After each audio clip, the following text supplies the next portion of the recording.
Morning everyone, it's Joe Blow here again, and today I want to talk about voting. I want to talk about if voting is a viable thing, is there any point in voting, and what do you expect to get out of your vote? For me, I feel as I get a bit older, I feel a bit more cynical, a bit more jaded about things. I really do feel like, what is the point in voting anymore? I think both the parties now, whether you vote for the blue party or the red party, I think they're more aligned on most things more than ever. You know, the Tory party was always championed as being the party of low taxes, and well, we've seen what Mr. Sunak thought about that policy. But then you take the Labour Party, and they always championed on their compassion on welfare, and look what they've done. Welfare cuts and so forth. So what is the real point in voting? Because it just makes me think that all those two parties do is overpromise and underdeliver. So, and I find that politics has become increasingly toxic now. It's unbelievably tribal. I mean, I'm a football fan. I support Arsenal, so I know what tribalism is all about. But the tribalism you find in politics is another level. It's another level. You'll have voters from one side despising, borderline hatred of supporters of the other side, and it shouldn't be like that. It really, really shouldn't be like that. You've got Tory supporters hating Labour, you've got Labour hating the Tory party, and it's the politicians themselves that stir that up. It's certain newspapers that might be aligned with one party or another stirring that up, and it's just another symptom of what I call a very disappointing and decaying society, where people just feel checked out and disenfranchised. I mean, when you say, oh, I vote for the Tory party, I vote for the Labour party, you might as well be asking someone, do you like Coca-Cola or Pepsi? What's the difference? What's the real difference? Don't be fooled by PMQs or anything like that. That dog and pony show. Both the parties are pro-war.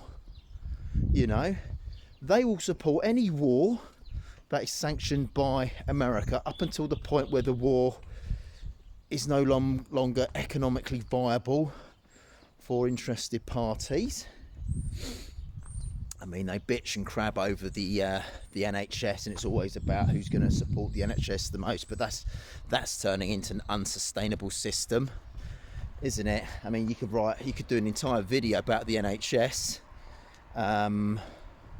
But yeah, neither party seems to want to do anything about immigration or boats coming over, people drowning at sea, immigrants being vetted properly. Neither want to do that. I've said in a couple of my other videos, that's just importing a population.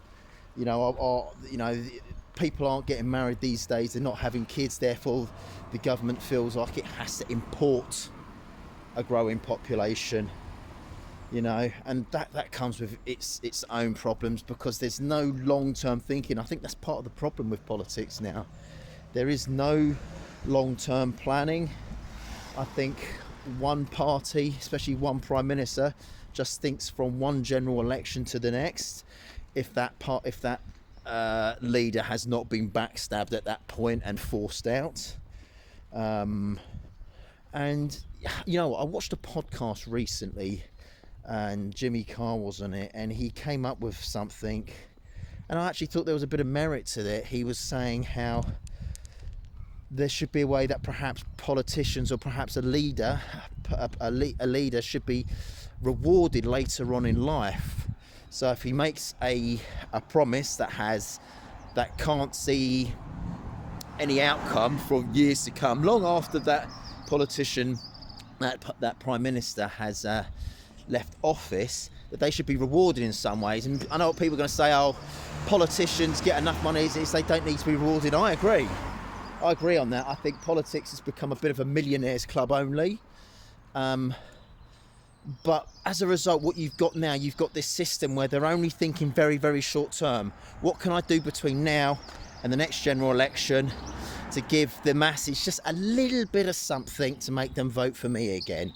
You know, because promising to build nuclear power stations or anything like that, well, that takes time, you know, and they'll be thinking, well, you know, that's not going to help me win the next general election, is it? You know, and it shouldn't be like that, unfortunately. So, I mean, I didn't vote in the last general election. I think it was an extremely low turnout from what I understand. And, you know, and I think it also begs the question, doesn't it? You know, you get these populist parties that spring up, especially over Europe now. And rather than politicians looking inward and taking accountability on that, you know, and thinking perhaps we're the reason that those kind of parties gain a bit of traction because people want to see real change, they put it down to, oh, it's racism, you know, because let's have it right, our politicians pretty much despise the general public. They despise the masses. They all think we are racist. They all think we're greedy, useless eaters, and we must be controlled. We must be pushed down. Don't be free thinking. Lap up everything that the media tells you, and do as you're told. And it's a sad indictment.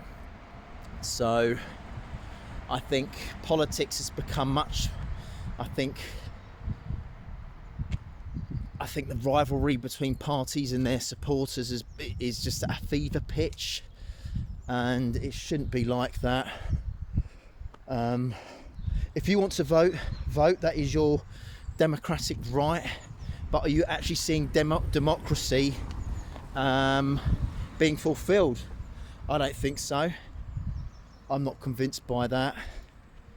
So, but you know, and I think something else politicians do as well is that you might have, because in the UK, the Labour government and the Conservative government, they're the two main parties. But you know, in recent times, the Lib Dems have been gaining a little bit more popularity again, which is for the first time in about 16 years. And you'll start getting that rhetoric, won't you? Where you'll have Conservative politicians saying, don't vote for the Lib Dems, a vote for them is a vote for Labour. But then Labour will do the same thing. Don't vote for the Lib Dems, a vote for the Lib Dems is actually a vote for the Conservatives. It's pathetic. They are so desperate to hold on to power and relevance now. And I just say, you know, if you don't want to vote, don't vote. That is also your democratic right. And if you want to vote for someone that might not be media approved, then you do that. That is also your democratic right for now. But yeah, and that's another thing. I was mentioned earlier in the video where you might vote for a particular party. You might vote because you think, I like the look of this leader. I like what they've got to say. But what are the chances that leader is going to be in power by the end of their term? You know, you might say, oh, Boris had to go. He had to go, right? But they did the same to Corbyn as well. Boris became, up until the point where Boris was deemed, oh, we don't like the sound of his, the jib. They got rid of him. But the same with Corbyn. We don't like the stuff he's coming out with. Get rid of him, you know. So it happens on both sides, you know. So, and then what are you left with? Rishi Sunak and Keir Starmer. Look how milquetoast they are. Oh, it's a joke. Anyway, I'd like to know what your views. Are you voters? Are you a voter? Do you still vote? Or do you see no point in it? I personally don't see a point in voting now, not unless real change is going to come about. You know, are we going to see an end to wars? Are we going to see an actual end to the cost of living? Are we going to see a rise in wages? You know, are we going to see an end to inflation?